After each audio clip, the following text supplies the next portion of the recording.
مرحبا بكم في هاد الليلة الهادئة مع ثقافة في المخدة. غمضوا عينيكم ونوروا عقلكم وارتاحوا. تخيل معايا تفيق الصباح وتلقى باللي الأرض مسطحة بحال شي طبسيل كبير.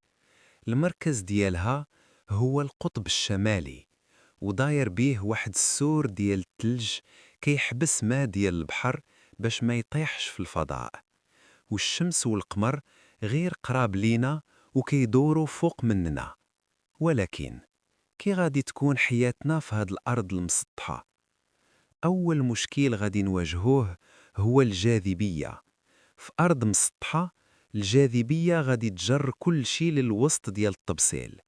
يعني كل ما بعدتي الجناب غادي تحس براسك طالع في شي جبل قاصح، والماء ديال البحر كله غادي يتجمع في الوسط ويخلي الجناب ناشفين. زيد عليها ما عمرنا غادي نشوفوا منظر غروب الشمس الجميل كما كنعرفوها. الشمس غادي تبقى غير تباعد وتصغار حتى تغبر في السماء بحال شي بولة بعيدة. وحتى النجوم غادي يوليو كيبانو بحال في أي بلاصة كنتي فيها. وهاد الشي عكس الواقع ديالنا. والحاجة اللي كتخلع أكتر هي أن الأرض المسطحة ما غاديش يكون عندها مجال مغناطيسي اللي كيحمينا من الأشعة القاصحة ديال الشمس. وفرمشة عين الأرض غادي يطير الغلاف الجوي ديالها وتولي ميتة وناشفة بحال كوكب المريخ. في الحقيقة علماء ديالنا القدام بحال البيروني وبن حزم كانوا عارفين باللي الأرض كروية من شحال هادي.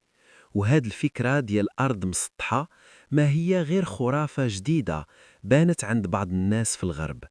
احنا عايشين في كرة جميلة كتحمينا وكتدور بينا في أمان. كنتمنى نكون خففت عليكم. بقاو على خير وأحلام سعيدة ومريحة مع ثقافة في المخدة.